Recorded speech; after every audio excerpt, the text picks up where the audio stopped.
Hey guys, how's it going? Hope you're doing well. My name is Crown, and today I'm going to read you some very interesting stories that I hope that you're gonna love. And now, without further ado, let's go!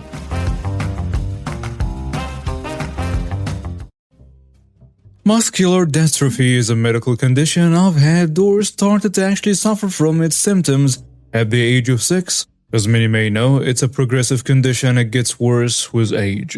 As many may know, it's a progressive condition and it gets worse with age. Right now I'm 33 years old and currently I'm wheelchair bound.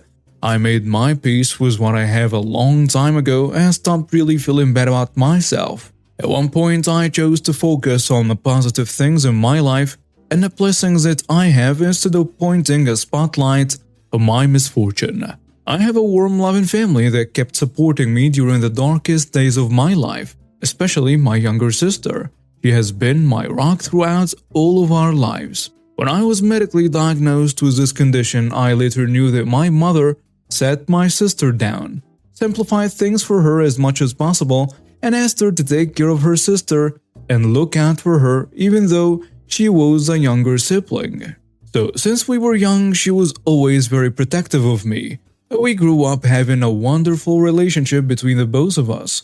And for that, I will always be grateful. Now on to the story.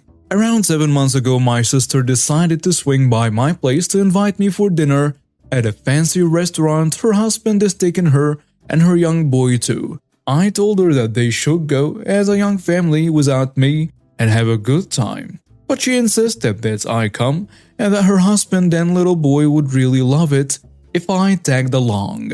So, I happily agreed. A couple of days later, they came to pick me up from home, then we drove to the restaurant. When we got there, the waiter took us to our reserved table and we started going through the menus so we could pick something to eat. Since the moment I stepped into this restaurant, I got really fascinated by how well organized and clean everything was. It gave a really warm and nice feeling. But I couldn't help myself but feel annoyed at one thing that didn't feel like it belonged in a place like this. A loud, obnoxious female voice coming from the table behind us, laughing loud, speaking loud, and using a really horrid language on top of it even though there were kids around. I didn't want to point this out to anyone on our table to not get annoyed with this woman as well, in case they managed to miss her terrible aura. We ordered our food and waited for around 30 minutes before it was put right in front of us. Then, as we were starting to dig in, we heard a loud thud coming from behind us, followed by a deafening shriek from the same awful voice that apparently annoyed everyone around throughout the whole night. I kinda struggled to turn around to look and see what happened, but as I managed to do so, I see this Karen sitting on the floor and holding her leg tight while screaming non-stop, clearly from pain I suppose.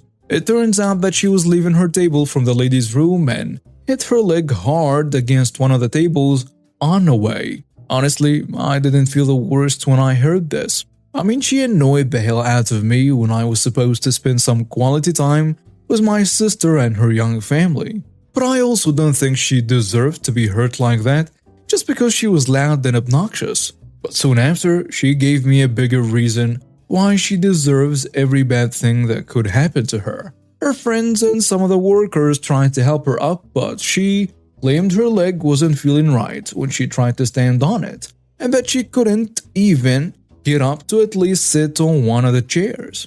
People started suggesting calling an ambulance, especially after she made it sound this serious, but then this woman lifted her head up for a moment, looked around the restaurant, then locked eyes with me. It definitely felt like one of those target-locked moments. It sent a chill down my spine. You, give me that chair you're sitting in. It has wheels, right? I could move around with it for the time being. I was like, what? It took a moment for me to realize she was actually talking to me. And I wasn't sure of that until she repeated what she said again, but this time with some select words that may have touched on my disability. But before I could answer, my sister stepped up and yelled at her. What the hell did you just tell her? Are you crazy? I don't know what your problem is, but she's definitely not giving you her wheelchair. I don't care if your leg is bruised, broken, or needs to be amputated.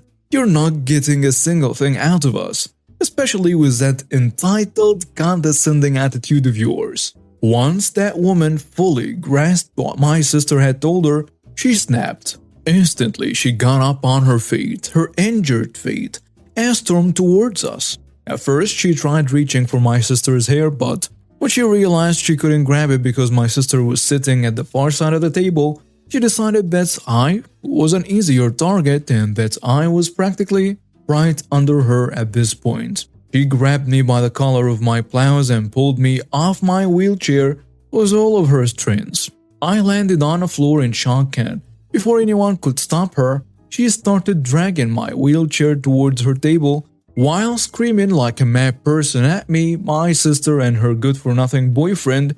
She was directing this at my brother-in-law. Remember when I said that my sister was raised to be protective of me?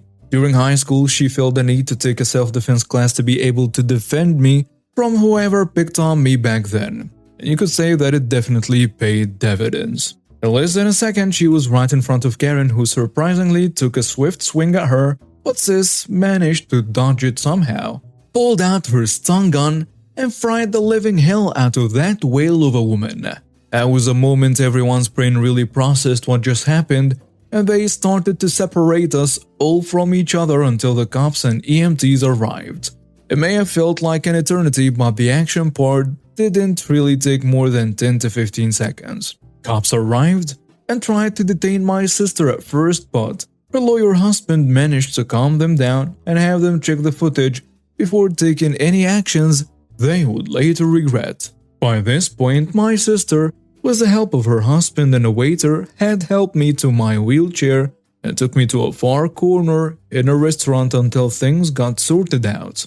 After police officers reviewed the footage, it seemed as if asking us if we wanted to press charges or not was a dumb question. We absolutely did.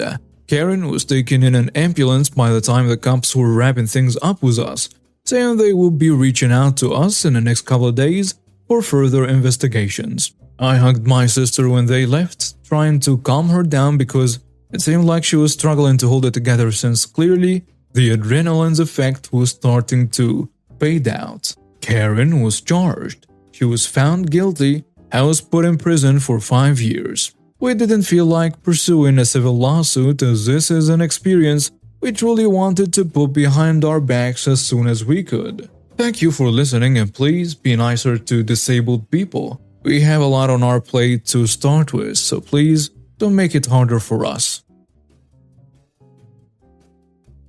Okay, so I shared my little story with a few friends at a Discord and was told to share it with you fine people. This all happened a little over 10 years ago when I was just starting out in my mechanic career. It's a bit of a long read, but I believe it's worth the time. Due to the nature of the story, some parts and locations will be vague. Looking back now, I probably went a little too far at first, but apparently fate had other plans in the end. So to start off, a little backstory. I grew up on a farm on the East Coast. There was lots of hard work with no pay, and being from a less fortunate family, we never had much. Growing up this way helped me appreciate what little I had. Once I was 16, I bought a car with a blown motor and rebuilt it while in auto class. I love that car. While working for an auto parts store, my mother decided to move down south. Parents were divorced long ago.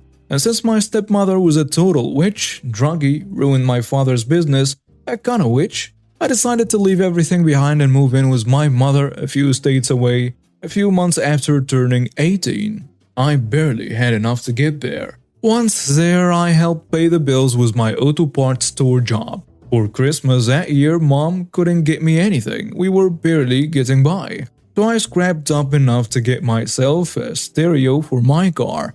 A cheap one, but nice to a 19-year-old me. And her, a gold-plated necklace she hung on her rear-view mirror. She cried when I gave it to her, and still tears up when I talk about it. We lived in a trailer park surrounded by trees covered in Spanish moss, hidden from the main road and a few miles away from the nearest town. We knew our neighbors well, as there were only around 8 other trailers on this lot. Nice people, apart from one that was next to us. I will call him Chad. Chad was in the military and worked on a nearby base. He was also an MB. As such, he never cared when he or his buddies were being too loud at night, left trash everywhere and refused to clean it up, and generally was just a jerk to everyone. He even cussed out a 90-year-old lady for asking him to clean up the beer bottles he and his friends threw into her rose garden. Whole neighborhood hated Chad and his jerk friends. One spring, I blew a head gasket in my car, so I was in my little driveway parked next to my mom's car. Her boyfriend's truck was parked in front of the trailer, out of the way. Anyway, late one night as I was working on my car, Chad's buddies were making their drinking rounds, walking all over the park, throwing bottles everywhere, pissing on cars, and basically being jerks. They saw me working on my car and came right over to make fun of me for being poor, not having a better car, still living with my mom at 19 and everything. I tried to just ignore them since I was not a confrontational person. I asked them to let me be so I could get this done. To this, they just made a bit more fun of me and left when they realized they weren't getting a reaction from me. Later on, they all went into Chad's trailer and continued partying. So I packed up my tools and parts and took everything inside. I ensured all our doors were locked and went to bed. That morning, I woke up to all our cars' doors open and ransacked. I was pissed. Missing were my stereo, my mom's gold cross, and her boyfriend's truck stereo, which was an expensive HUD style. We called the cops and they didn't want to do anything about it. As the donut patrol was talking to me saying, "This isn't worth the department's time," something in me snapped.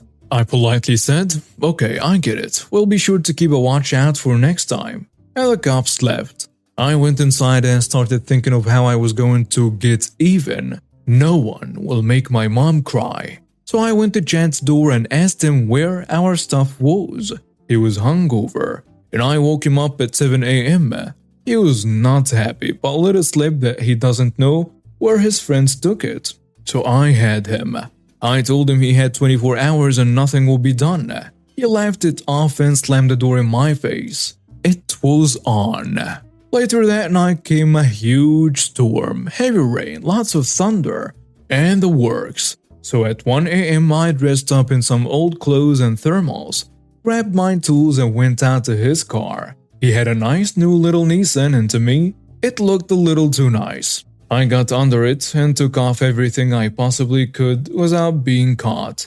I unbolted every nut, cut every wire, cut a few holes in the gas tank, sliced his tires from the inside sidewalls, and took off the oil pan. I went ape crazy on this poor little car. My father was a mechanic for many years and growing up with him I learned a lot about how to destroy a car without being noticed. Thanks to the storm, Chad never heard a thing. After a few hours of getting my revenge, I went back inside and cleaned up, tossing my clothes in a wash and going to bed happy.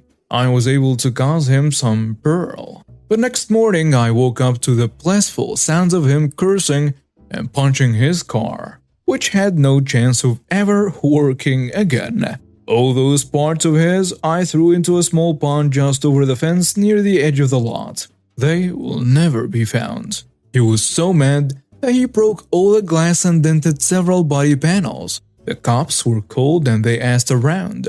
Everybody said he had anger issues and that it was within reason that he would take it out on his own car or his wife, who was hardly around due to him being him. But they had a kid, so I guess they were making it work somehow. The cops, being the lazy jerks I knew them to be from the day before, they didn't do a thing. Chalked it up to him having issues and left. In any other revenge story, this will be it, right? I got my revenge and he has to pay. Oh, but as fate would have it, I was just a cog in life's plan to give him what he had coming.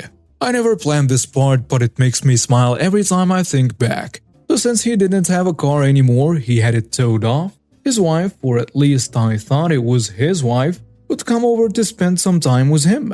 One thing that perplexed me is that there was no kid in tow as usual, and her voice was different. So I got a webcam and set it up in my window. A perfect spot to see who was coming in and out. And it turns out he was dating other people. After a little over a month, I compiled every girl, every conversation, and every front porch goodbye into a folder and got his wife bringing their son by when he was out one night. I asked her to come in and I showed her the clips. She was livid.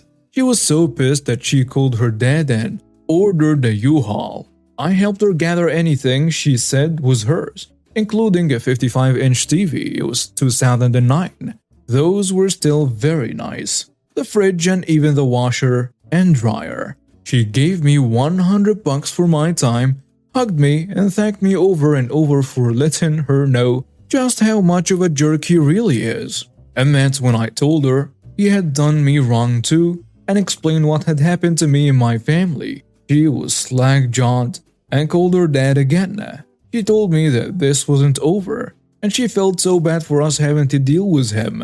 An hour later, she came back with her dad and he gave me another $200 and said he was very appreciative that someone did the right thing. He shook my hand, thanked me again, and I never saw him again. The most amazing thing was when Chad came over after drinking and realized all his stuff was gone. He destroyed the trailer, kicked out walls and windows, ripped off the door and everything. The cops were called again by the old lady neighbor and he was put in cuffs and taken away. He was never heard from again, but I was told by the nice landlord who owned the whole lot that he was on the hook for all the damages and for rent, and he took him to court. They had to wait because apparently he made a fuss at the station and hit a cop. I don't know what happened after this since we moved. Oh, his life is probably still ruined, and I couldn't care less. I bought Mom alternatives for what she lost. Me another stereo, and one for Mom's boyfriend too that wasn't as good as his old one, but was still nice. I told him the full story over a hangout with his friends, and we had the best night. Take care of your mechanic friends. And now we have reached the end of today's stories. Thank you for watching and see you next time.